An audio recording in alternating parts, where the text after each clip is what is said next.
Hi, I'm Sandy. I work at Grady's Veterinary Hospital out on Winton Road. We're a 24-hour emergency center. Today we're going to talk about separation anxiety. There are a couple reasons why dogs have separation anxieties. One would be being in a shelter too long. Another could be they're just high-strung. Couple of ways to cope with these issues. Let's start with patience. It takes a lot of patience to reacclimate, retrain the thought pattern of an animal. I have a girl that has issues. The first thing we learned is a training collar is a must. A little correction, a lot of people are different about this. I am for a training collar. A little correction here and there, and it's just a tug and a warning. And when I put this on Hera, my dog, she knows she's working. We only wear a training collar when we're on a walk or when we're coming to work, just to remind her to keep her manners about her.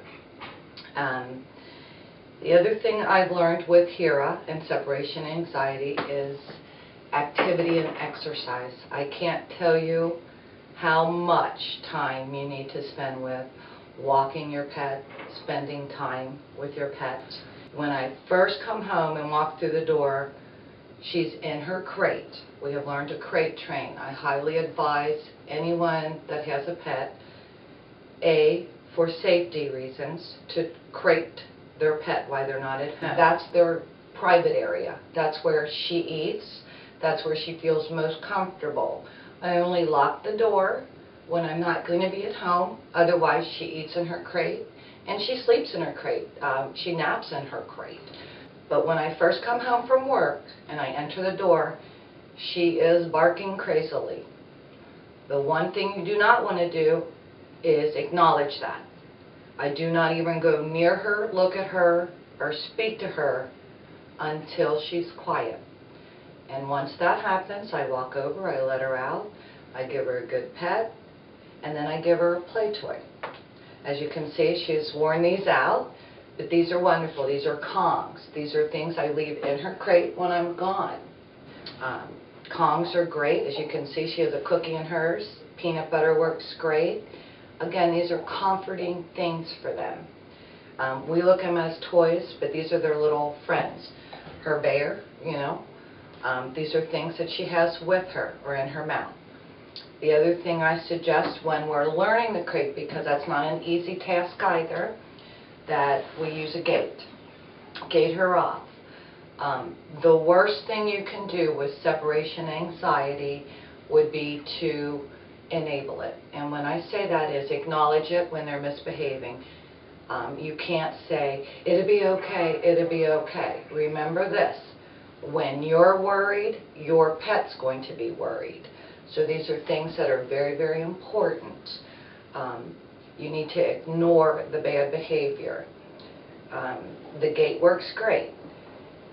So she can see you and you can still do your task.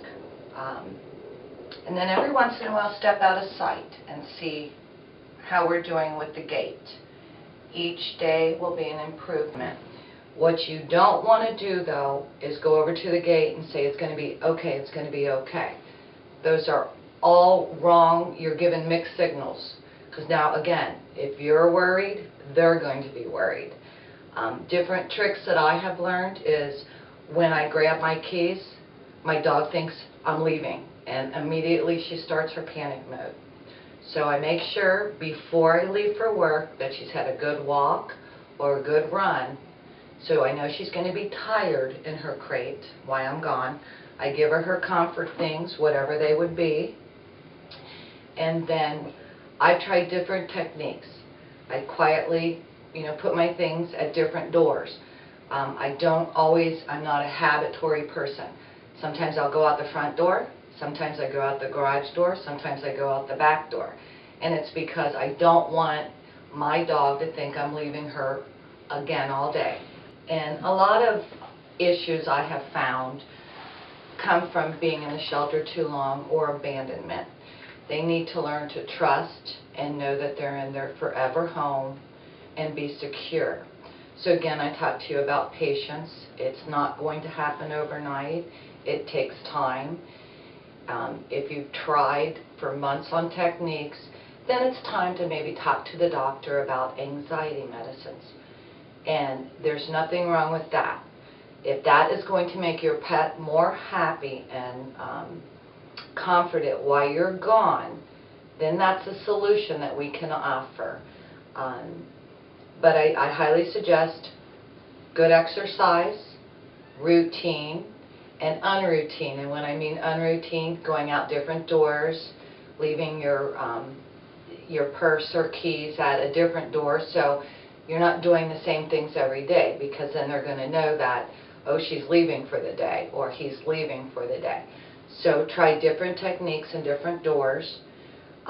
Each day will improve, like I said, and patience, and it will be a good connection if you work on some of these techniques that I've offered you today.